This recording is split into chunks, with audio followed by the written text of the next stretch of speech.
Él no quiere tener el corazón grande, y estaría mintiendo si digo que a pesar de todo es feliz. Y quiero que sepas que no hay solución si no le ayudas. Me explico. La laminopatía es una enfermedad degenerativa sin cura. Que no importa lo que hagas, ya que toda investigación será en balde. No creas que podrá llegar a ser lo que quiera. Aunque es complicado, un esfuerzo heroico, no te estamos pidiendo ayuda. Solo si lo vemos de otra manera, quizás encontremos la clave. Las laminopatías son un conjunto de enfermedades heterogéneas que van a presentar una alteración en la codificación genética de las láminas. Estas láminas van a conformar a la lámina nuclear. Para entender estas enfermedades tenemos que saber qué son las láminas y qué es la lámina nuclear. Para ello vamos a recordar la estructura de la envoltura nuclear. Esta va a estar compuesta de una membrana nuclear externa y una interna. En esta interna vamos a encontrar una red de filamentos que vendría a ser la lámina nuclear, y los filamentos, clasificados como filamentos intermedios, son las láminas. Estas proteínas se van a dividir en dos tipos, un tipo A y un tipo B. El tipo A está conformado por la lámina A y la lámina C, que van a estar codificadas por el mismo gen, el gen LMNA. La lámina A hasta el exón 12, mientras que la lámina C hasta el exón 10. Esto va a explicar por qué algunas enfermedades afectan solo a la lámina A y no a la lámina C. También tenemos a las del tipo B, y ahí encontramos a la lámina B1, B2 y B3, que van a estar codificados por el gen LMNB1, B2, B3. Estas láminas B1 y B2 las vamos a encontrar en todas las células, pero a la lámina B3 solamente en los espermatozoides. Estas láminas no las vamos a encontrar por sí solas unidas a la membrana nuclear interna. Estas van a tener unas proteínas que están sintetizadas por el retículo endoplasmático rugoso y van a pasar por difusión lateral a la membrana nuclear interna. Solo las que logren interactuar con las láminas o con la cromatina van a quedarse como componentes de esta membrana. Ejemplos de estas tenemos a la LBR, que se une a la lámina B, y a la hemerina, que se une a la lámina A. Con respecto a las funciones de la lámina nuclear, vamos a encontrar que esta va a mantener la forma y la estructura de la envoltura nuclear. También la vamos a encontrar contribuyendo a la distribución de los poros nucleares, así como también va a estar unida a la heterocromatina y va a regular su actividad genética. Cuando hacen ensayos en los laboratorios, utilizan la desintegración de la lámina nuclear como una actividad de las caspasas en la actividad apoptótica temprana. Continuando con las funciones de la lámina nuclear, vamos a encontrar que va a participar en la mitosis y en la apoptosis. Les voy a nombrar las estructuras que podemos observar: la membrana nuclear externa, la membrana nuclear interna, las láminas y las proteínas a las que se anclan. En esta podemos, por ejemplo, la lámina B se va a anclar a lo que es el receptor de la lámina B. La lámina A, se han hecho estudios de que se une a la hemerina específicamente, y también podemos encontrar el ADN y a los poros nucleares, y aquí grupos fosfatos. Algunas literaturas nos dicen que la mitosis va a tener 4 fases: profase, metafase, anafase y telofase. Y otras nos dicen que entre la profase y la metafase hay una prometafase. Entonces es ahí, en ese espacio, donde vamos a encontrar que los grupos fosfatos se van a unir a los poros nucleares, a las láminas, y se va a comenzar a desorganizar el núcleo, así como acá, como un desorden. Y luego se va a desfosforilar, se van a quitar los grupos fosfatos para que se vuelva a organizar los núcleos, así como ven acá. Y esto va a ocurrir en lo que es la telofase, el final de la mitosis. También se ha visto que esta desorganización se va a observar en lo que es la apoptosis, tanto esta desorganización como la condensación de la cromatina. Con respecto a la clasificación de las laminopatías, estas se van a dividir según su afectación tisular en sistemáticas y localizadas. Las sistemáticas vamos a encontrar mayormente en las de envejecimiento prematuro, y en las localizadas vamos a encontrar que estas van a afectar a un tipo de tejido celular. Como ejemplos de las laminopatías vamos a encontrar a la distrofia muscular de Emery-Dreifuss y al síndrome de Hutchinson-Gilford.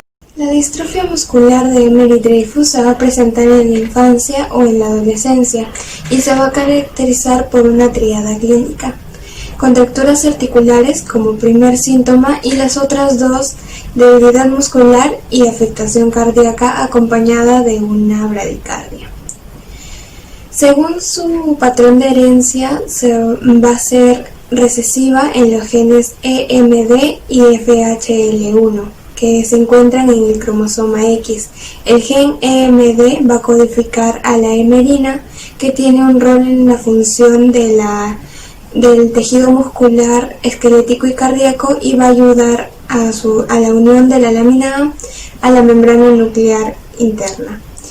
El gen FHL1 va a codificar una proteína en sus tres isoformas FHL1A, B y C, y estas van a participar en la función que tiene el tejido muscular, esquelético y cardíaco. Como autosómico dominante está el gen LMNA, que como ya hemos dicho codifica a las láminas A y C. El síndrome de Hutchinson-Gilford, o denominado progeria infantil, fue descubierto por Johann Hutchinson en 1886.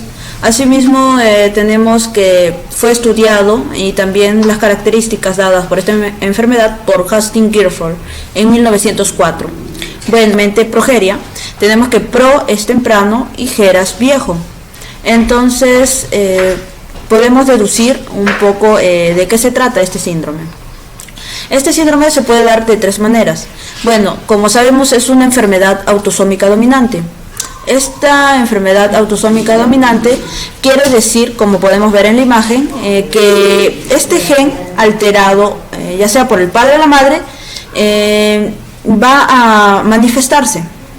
Asimismo tenemos la mutación de novo. La mutación de novo podemos ver aquí que esta se origina por primera vez en la persona, ya que los padres ni los abuelos han tenido este gen alterado. Asimismo tenemos la isodisonía uniparental. Bueno, esto nos quiere decir que se tiene dos copias de un cromosoma proveniente del mismo progenitor, en lugar de que sea una copia provenga de la madre y el otro del padre. Asimismo, como habíamos recalcado, es denominado progeria infantil. Este se caracteriza por un envejecimiento acelerado, ya que comienza tempranamente en la infancia y generalmente inicia antes de los 2 años. Esta mutación se localiza en el gen LMNA, es decir, en el locus 1q22, afectando el brazo largo del cromosoma 1 y en su posición 22, así provocando la producción anormal de las proteínas que este gen codifica. Como ya nos había indicado mi compañera anteriormente, tenemos la lámina A y la lámina C. La progerina, que es esta proteína anormal, es farnelizada y permanece unida a la membrana nuclear interna, distorsionándola e interrumpiendo su función. Su incidencia es de 1 a 8 millones.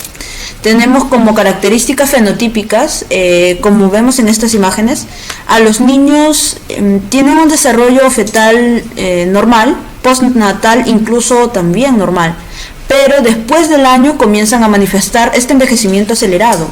Tenemos como signos iniciales la falta de crecimiento, la lipodistrofia, anormalidades en la osificación.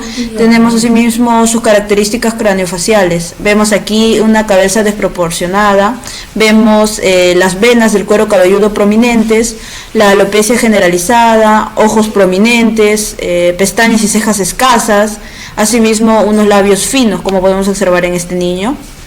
Tenemos la piel delgada, tirante y seca. Se acompaña de una arteriosclerosis grave. Estas personas no presentan alteraciones neurológicas, ya que sus neuronas son células postmitóticas, mientras que las demás son sometidas a cambios morfológicos constantes. Además, como dato, tenemos que estas células nerviosas sabemos que entran en una etapa G0, entonces por lo tanto no les afecta tanto en este intercambio. Tenemos que su desarrollo cognitivo y emocional no se correlaciona con el envejecimiento fenotípico. Así tenemos que estos niños quieren jugar, saltar, divertirse como cualquier otro niño, pero las condiciones físicas no les ayudan. Mayormente estos niños fallecen por esta arteriosclerosis que le va a provocar un paro cardíaco. Como características moleculares tenemos esta forma de la lámina nuclear. Vemos esta diferencia. Esta es la lámina nuclear de una célula normal y esta es su membrana nuclear de una persona con este síndrome. Vemos cómo se da estas deformaciones, ¿no? Vemos que parece que se quiere dar este principio de la apoptosis. Vemos también la lobulación en la envoltura nuclear, este engrosamiento en la lámina nuclear. Podemos observar aquí a mayor amplificación, vemos este engrosamiento. También se da la agrupación de los poros nucleares. Como sabemos, los poros nucleares están ubicados simétricamente en toda la envoltura nuclear. Esto provoca un paro en la replicación celular e induce a la muerte celular, como habíamos dicho en la apoptosis.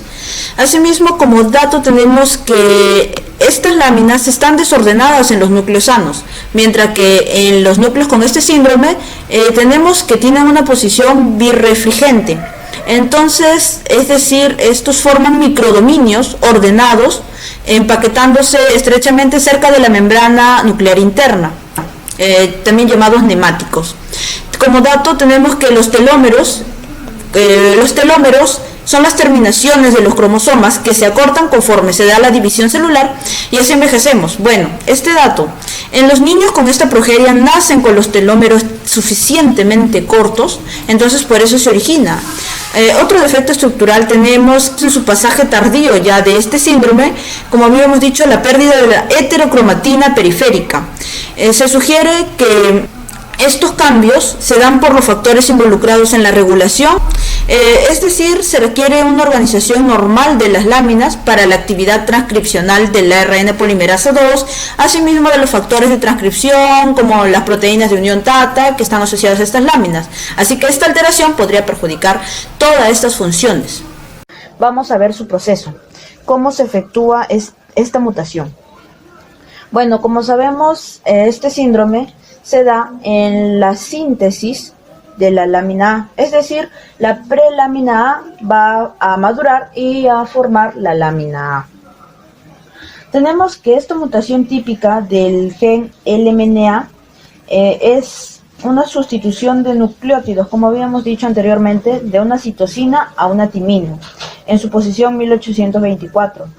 Este no produce ningún cambio en el aminoácido codificado, llamado G608G, pero este crea un sitio donante de empalme críptico. La activación de este sitio da como resultado que un ARN mensajero que carece de 150 nucleótidos, que a su vez este ARN se traduce a una proteína mutante, denominada progerina, con una deleción interna de 50 aminoácidos, cerca del extremo carboxilo terminal. Empieza con la prelámina A. Esta prelámina A termina en un motivo llamado CAX. Tenemos el carboxilo terminal y aquí tenemos el motivo. De igual manera tenemos el motivo aquí. Pero, recordando, este ya ha perdido, al iniciar nada más esta síntesis, ha perdido los 50 aminoácidos, como podemos verlos aquí. Este ha perdido estos 50 aminoácidos, por lo tanto, él inicia con 614 aminoácidos. Y la síntesis normal, como la tenemos en este lado, él inicia con 664 aminoácidos. La diferencia es de 50. Esta deleción, como habíamos dicho, se da en el gen LMNA, que tiene 12 exones, como podemos verlo, 12 exones, pero esta mutación se origina en el exón 11. Este gen LMNA está localizado en el cromosoma 1. Tenemos la prelamina A va a pasar a su primer cambio, por decirlo de esta manera, llamado farnelización. Este proceso de farnelización de la cisteína por la proteína llamada farnesiltransferasa nos va a dar este resultado.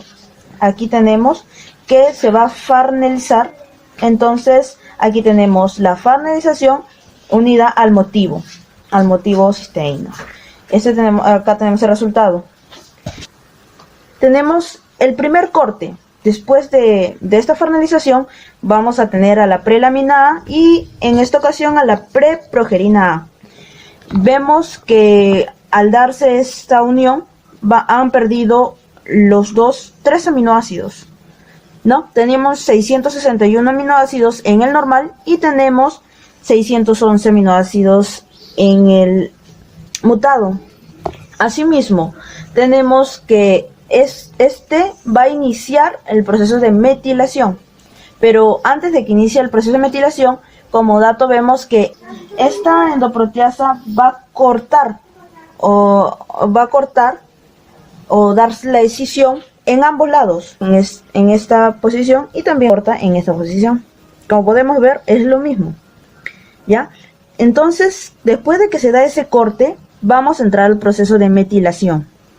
En la metilación podemos ver que los dos entran de igual manera, pero recordando que desde un inicio el mutado tenía 50 aminoácidos perdidos, ¿no?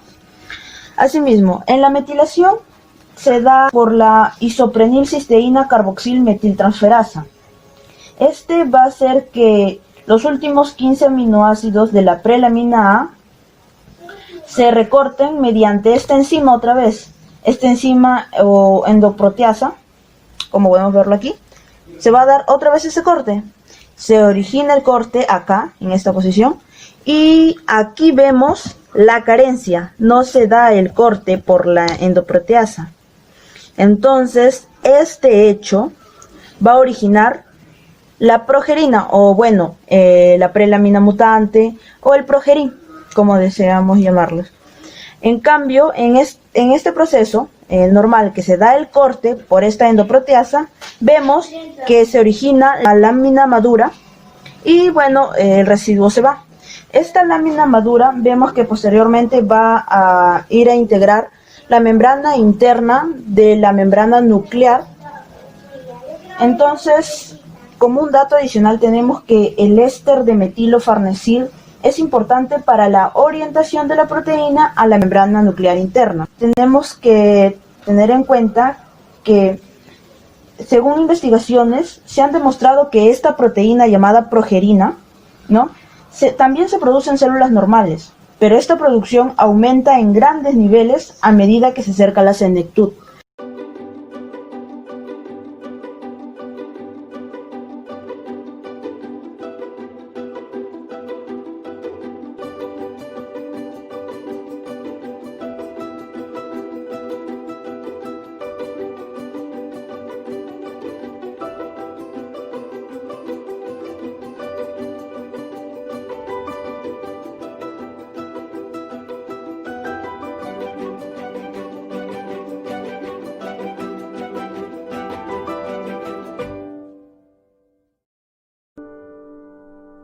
Quizás encontremos la clave solo si lo vemos de otra manera.